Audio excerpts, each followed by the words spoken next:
Welcome to NSTV. నేను రాజీవ్. ముందుగా headlines చూద్దాం. బాసర క్షేత్రాన్ని ఆధ్యాత్మిక ఆహ్లాదక కేంద్రాలుగా తీర్చిదిద్దుతామని రాష్ట్ర దేవాదాయ శాఖ కమిషనర్ హనుమంతరావు అన్నారు. ఏప్రిల్ 6న బాసర ఆలయానికి రాష్ట్ర ముఖ్యమంత్రి రేవంత్ రెడ్డి రానున్నందున ముఖ్యమంత్రి పర్యటనకు సంబంధించి ఏర్పాట్లపై జిల్లా కలెక్టర్ అభిలాష అభినవ్తో కలిసి ఆయన సమీక్షించారు. ముందుగా పలు నిర్మాణాలు చేపట్టబోయే ప్రాంతాలను పరిశీలించారు. అనంతరం ఆలయ ప్రాంగణంలో పలు నిర్మాణాలకు సంబంధించి శంకుస్థాపనలు చేసే ప్రాంతాలను పరిశీలించారు. పనుల ప్రారంభోత్సవాల ఏర్పాట్లకు సంబంధించి పకడ్బందీ ఏర్పాట్లు చేయాలని కోరారు.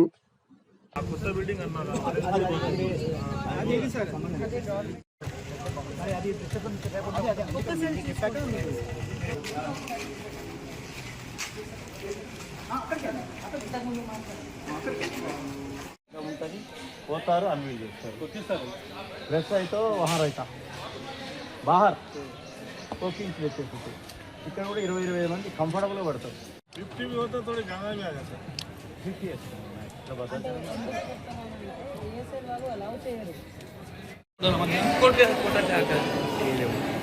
ఇంకో కళ్ళుతో చేతులు పర్యవేక్షిస్తున్నారు. ముఖ్యంగా ఇంకో మహాఘట్టం ఏంటంటే మనకు 6వ తారీఖు బాసర దేవాలయం యొక్క పునరభివృద్ధి మొత్తం కూడా ఇప్పటికే 2 సంవత్సరాల నుంచి నిర్మించి మాస్టర్ ప్లాన్ చేయడం, గౌరవ గురు పూజ్యులు వందనీయులు మన శృంగేరి పీఠాధిపతి గారితో కూడా అనుమతి తీసుకొని వచ్చి మాస్టర్ ప్లాన్కి పూర్తి స్థాయిలో ఇప్పటికి 2 సార్లు కలిసి వారిని అనుమతి తీసుకోవడం జరిగింది. చాలా అద్భుతంగా మాస్టర్ ప్లాన్ అనేది రెడీ అయ్యి ముఖ్యమంత్రి గారు కూడా చూపించడం జరిగింది.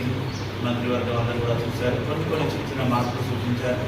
సో 6వ తారీఖు ఫౌండేషన్ అనేది మన భూమి పూజ మరియు శిలాపూర్వం ఇక్కడ వద్ద కూడా అయిపోయింది. దీని ఉద్దేశం అన్ని డిపార్ట్మెంట్స్ కూడా సమన్వయంతో జిల్లా కలెక్టర్ సారథ్యంలో దాన్ని మనం విజయవంతం చేయాలి. ఆల్రెడీ జాబ్ స్టార్ట్ చేస్తారు ఎవరికి వాళ్ళకి. సో దేవాలయానికి సంబంధించిన వరకు ఈఓ గారు మరియు డిఈపిఆర్ఐ దానికి ఇన్ఛార్జి ఉన్నారు. వారు కలిసి దాన్ని దేవాలయ ప్రాంగణాన్ని సుందరంగా చేయడం కోసం వాళ్ళు చూస్తారు. మిగతావన్నీ కూడా శానిటేషన్ ఇంకా అన్నీ కూడా out side of the district collector team taking. So ముఖ్యంగా పుష్కరాల వరకు ఇది అయిపోవాలనే ఆలోచనతోటి స్టార్ట్ చేసి యుద్ధ ప్రాతిపదిక పుష్కరాలు మనకి జూన్ 26 నుంచి జూలై 7 వరకు 2027 ఉన్నాయి. సమయం తక్కువ ఉంది. ఈ సీజన్లో మనం అనుకుంటేనే మధ్యలో వర్షాకాలం వస్తుంది, 4 నెలలు పనిచేయదు. కాబట్టి త్వరితగతిని చేయడానికి పిఎల్సీ ఆర్ఎంపీ గారిని ఎగ్జిక్యూటివ్గా పెట్టుకొని డిపార్ట్మెంట్ అంతా కూడా దీన్ని చేయడానికి మొత్తం ఎండోమెంట్ మరియు కలెక్టర్ గారి సారథ్యంలో ఇంజనీరింగ్ డిపార్ట్మెంట్తో కలిసి తొందరగా చేయడానికి, లేకపోతే మనకి పుష్కరాలకు లక్షల మంది వస్తారు. మహాపుణ్యక్షేత్రం ఇది. కాబట్టి దీనికి సంబంధించినటువంటి 3 అమ్మవారు త్రిశక్తి పీఠం ఉంది.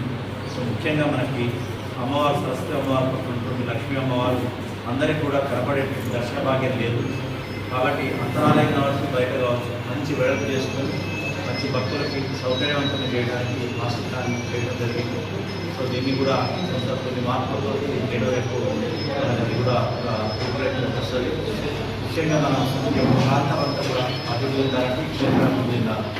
ఈ బాసర క్షేత్రం అనేది మహిమానంద క్షేత్రం. మీ అందరూ తెలిసిన విషయమే.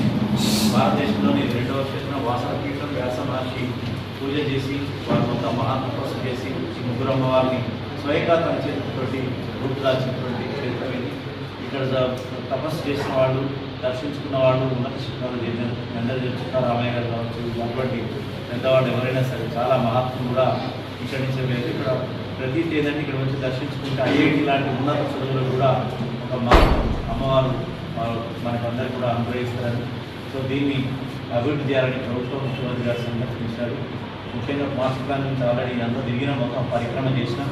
అద్భుతమైనటువంటి టెంపుల్ టూరిజం చేయదగినటువంటి స్థలం ఇది. మాతో పాటు ఎల్సీ గారు మరి అదేవిధంగా సబ్ కలెక్టర్ గారు తిరిగినారు. మేము మొత్తం కూడా తిరగడంలో భాగంగా మేము ఆ వ్యాస ఉత్తర దిక్కు నుంచి ఆ గుట్ట ఎక్కినాం. వ్యాస దూరంలో భాగంగా స్టెప్స్ ఉన్నాయి. ఆల్రెడీ నార్త్ నుంచి మొదలు పెడితే వెస్ట్ నుంచి సౌత్ కూడా స్టెప్స్ ఉన్నాయి. సో మంచి ఒక జలపాతం కూడా అప్పట్లోనే ఉంది. అది రిస్టోర్ చేయాల్సిన అవసరం ఉంది. కాబట్టి అది డిపార్ట్మెంట్ ఏదైతే ఉందో ఆర్ఎంపీ నుంచి రాసుకున్నారు. అదేవిధంగా గంగామాత నుంచి కూడా అక్కడ కూడా ఒక జలపాతం వచ్చేటటువంటి జలదృష్టిని కూడా ఆవిష్కరించి మంచి మొత్తం కూడా ఆ డిజైన్ ప్రకారం ఎట్లయితే అప్రూవ్ అయితే దాని ప్రకారం చేయాలని అవన్నీ కూడా తీసుకెళ్తున్నాం. ఆ ప్రతిపాదనలు అన్ని కూడా అమలైన తర్వాత దానికి అన్ని కూడా చేసుకునే అవకాశం ఉంటుంది. ముఖ్యంగా డిపార్ట్మెంట్ వారీగా మీరందరూ కూడా సహకరించాలని చెప్పేసి దాంట్లో ఇన్వాల్వ్ కావాలి.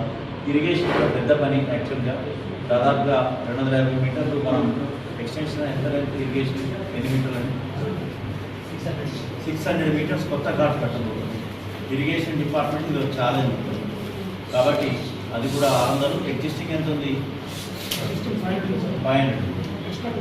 250. ఎగ్జిస్టింగ్ 500. దాన్ని రినోవేషన్ చేస్తాం. ఇంకో 250 మీటర్స్ కొత్త ఘాట్ కడతాం. New ghat is 250. New ghat that is extension. New ghat is 250 meters. అటుపక్క ఎంత మరి? అది 250. కాబట్టి 2 కలిపి 500 వస్తుంది. 500 బాగుంటుంది.